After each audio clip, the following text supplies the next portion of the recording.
শুভ সন্ধ্যা। পরীক্ষা প্রস্তুতির নতুন একটি ইন্টারেস্টিং খুবই খুশির খবর, নতুন একটি ভিডিওতে সবাইকে সুস্বাগত। দেখো, ডাব্লিউপিএস এর ভ্যাকান্সি দেখে যাদের হৃদয় ভেঙে গেছে, যাদের মন ভেঙে গেছে, তাদের জন্য খুশি খবর করা একটা ভিডিও।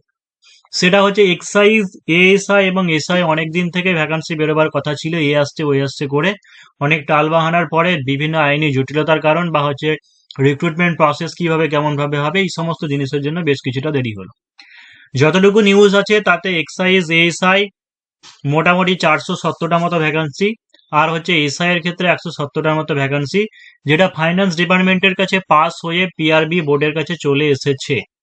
চাইলে পরে পিআরবি বোর্ড বের করে দিতে পারে, কিন্তু এদিকে আবার 12-13 তারিখের দিকে হয়তো ভোট ডিক্লারেশন হতে পারে, কিন্তু সেটা যদি হয়ে যায় তাহলে কিন্তু এখন আসছে না। তাই সম্ভাবনা আছে, কিন্তু অবশ্যই 8, 9, 10 তারিখের মধ্যে বেরিয়ে যাওয়ার। তো দেখা যাক যে কি হচ্ছে। যদিও এটা মার্চ মাসে পাবলিশ না হয়, তবে এটুকু জেনে রাখো যে মে জুন মাসে 100% এটা পাবলিশ হচ্ছেই। এক্সাইজ এএসআই 470 আর হচ্ছে এসআই এর হচ্ছে 170টা ভ্যাকান্সি।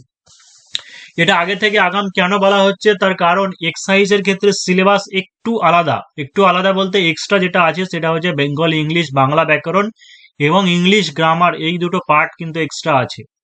আমি যদিও কম্পারিজন করে দিচ্ছি যে এসআই বা কেপিএসআই বা ডব্লিউপিএসআই এর সঙ্গে এক্সাইজ এসআই এর সিলেবাসের কি তফাৎ, সেটা আমি দেখিয়ে দিচ্ছি। তবে তার আগে বলে দিই যে এক্সাইজ এএসআই যেটা, যেহেতু সম্ভবত পুলিশ পিআরবি বোর্ড এবার প্রথম রিক্রুটমেন্ট করবে, তো এটা সিঙ্গেল হবে নাকি ডবল পরীক্ষা হবে, প্রিলিমিনারি দুটো হবে, সেটা এখনো জানা যায়নি। তবে যেটুকু অ্যাজিউম করা হচ্ছে, এটুকু জেনে রাখতে পারো যে ওয়্যারলেস অপারেটর যেমন পরীক্ষা হয়েছিল, বা ওয়্যারলেস অপারেটরে যেহেতু এসআই র্যাঙ্কিং, তো যাই থাকুক না কেন ম্যাথ রিজনিং জিকে তো থাকছে, তার সঙ্গে বেঙ্গলি বাংলা ব্যাকরণ এবং হচ্ছে ইংলিশ গ্রামার অবশ্যই অ্যাড থাকবে।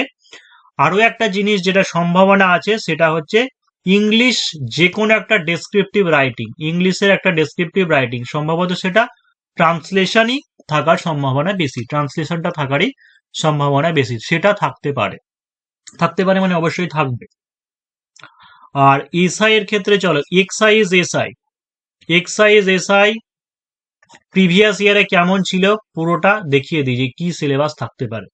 আর অবশ্যই যে এক্সাইজ এসআই এর ক্ষেত্রে 18 থেকে 30 বছর, আর এসআই এর ক্ষেত্রে হচ্ছে গ্রাজুয়েশন পাস লাগবে, আর এটা হচ্ছে বয়স সীমা যেটা সেটা হচ্ছে 20 থেকে 30, মানে আশা করা যাচ্ছে যে সমস্ত পরীক্ষাতেই ঊর্ধ্বসীমা যেটা সেটা 30 বছর করা হবে। তো এটা দেখো যে 2018 সালের এক্সাইজ এসআই এর নোটিফিকেশন তখন কি ছিল, যে 161টা ভ্যাকান্সি ছিল। সেইবারে 2018 সালে 161টা ভ্যাকান্সি বেরিয়েছিল। তো এবার অমনি থাকতে পারে, বা হয়তো 10-15টা বেশি থাকতে পারে। যেমন ফিজিক্যাল মেজারমেন্টের ব্যাপার সেম একই, 167, 56, 160, 52, 160, 48, 155, 45। তারপরে ওই রানের ব্যাপার, যেটা 3 মিনিটে তোমাদের 800 মিটার থাকবে, আর মেয়েদের ক্ষেত্রে 400 মিটার থাকবে। এই সমস্ত জিনিস একই রকমই আশা করা যাচ্ছে থাকবে। প্রিলিমিনারি পরীক্ষায় দেখো যে কি ব্যাপার ছিল, যে ডব্লিউপিএসআই, ভালো করে বুঝবে এই জায়গাটা, যে ডব্লিউপিএসআই বা হচ্ছে কেপিএসআই, ঠিক আছে, এই দুটো এসআই এর ক্ষেত্রে প্রিলি পরীক্ষায় কি থাকছে, জিকে, ম্যাথ আর হচ্ছে রিজনিং, মানে 3টে পার্ট থাকছে, জিকে ম্যাথ রিজনিং। জিকে তে 50টি প্রশ্ন, ম্যাথে 25টি প্রশ্ন, রিজনিং এ 25টি প্রশ্ন 200 নম্বরের। কিন্তু এক্সাইজ এসআই প্রিভিয়াস ইয়ারের ক্ষেত্রে কি ছিল, জেনারেল নলেজ ছিল 20টা প্রশ্ন 40 নম্বর, টেস্ট অফ ল্যাঙ্গুয়েজ, ঠিক আছে, অর্থাৎ যারা বাংলা নেবে বাংলা, বা হচ্ছে নেপালি নিলে নেপালি, তাদের ক্ষেত্রে 20টা প্রশ্ন 40 নম্বর, মানে বাংলা ব্যাকরণ, বাংলা গ্রামার, বা নেপালিদের যারা ব্যাকরণ। এবং ইংলিশে 20টা প্রশ্ন ছিল 40 নম্বর, এলিমেন্টারি ম্যাথমেটিক্সে 20টা প্রশ্ন 40 নম্বর, রিজনিং এ 20টা প্রশ্ন 40 নম্বর।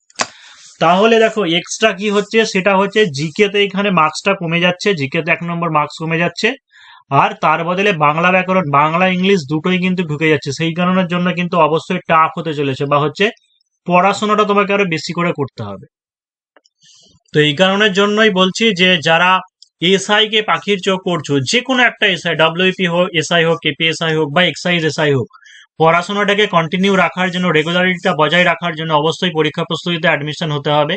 7797427474 এই নাম্বারে হোয়াটসঅ্যাপে কন্ট্যাক্ট করে নিতে পারো। মার্চের 10 তারিখ থেকে নতুন ব্যাচ শুরু হচ্ছে। যারা এসআই এর কোর্স নেবে তাদের ক্ষেত্রে সমস্ত কোর্স, অর্থাৎ ডব্লিউপিএসআই, কেপিএসআই, এক্সাইজ এসআই, 3টে এসআই কভার হবে। সেই সঙ্গে হচ্ছে এএসআই কভার হবে এবং হচ্ছে কনস্টেবলে কভার হবে। কিন্তু যারা শুধুমাত্র কেউ যদি কনস্টেবল বা এসআই নিতে পারো তাও নিতে পারো, সেই ক্ষেত্রে ফিস অবশ্যই কম হবে। তাহলে প্রিলিতে পার্থক্যটা বুঝে গেলে এবার মেনে চলে আসি। পিএমটি পিইটির পরে যে মেন পরীক্ষাটা হবে, সেই মেন পরীক্ষায় কি আছে, পেপার ওয়ানে হচ্ছে জেনারেল স্টাডিজ অ্যান্ড হচ্ছে অ্যারিথমেটিক, যেমন থাকে আর কি। জেনারেল স্টাডিজ 50 নম্বরে থাকবে, আর ম্যাথামেটিক্স আর হচ্ছে রিজনিং মিলে হচ্ছে 25-25-50, 100 নম্বরের হলো paper one. Paper to English 50 নম্বরের, পেপার থ্রিও হচ্ছে বাংলা বা হিন্দি বা নেপালি, এটা হচ্ছে 50 নম্বরের। ঠিক আছে, এবার ব্যাপারটা যেটা বলছি সেটা হচ্ছে কি কি থাকবে দেখে নাও। যে পার্থক্যটা কি, পার্থক্যটা হচ্ছে ম্যাথ, জিকে, রিজনিং নিয়ে কোনো পার্থক্য নেই। যেমন ডব্লিউপিএসআই আছে, কেপিএসআই সেম একই জিনিসই থাকবে। ঠিক আছে, পেপার ওয়ান নিয়ে কোনো ইয়ে নেই। পেপার টু তেও সেই তোমার রিপোর্ট রাইটিং থাকবে বা যে ট্রান্সলেশন থাকবে, তারপরে হচ্ছে সামারি বা প্রেসিস থাকবে, তারপরে হচ্ছে ইংলিশ গ্রামার থাকবে।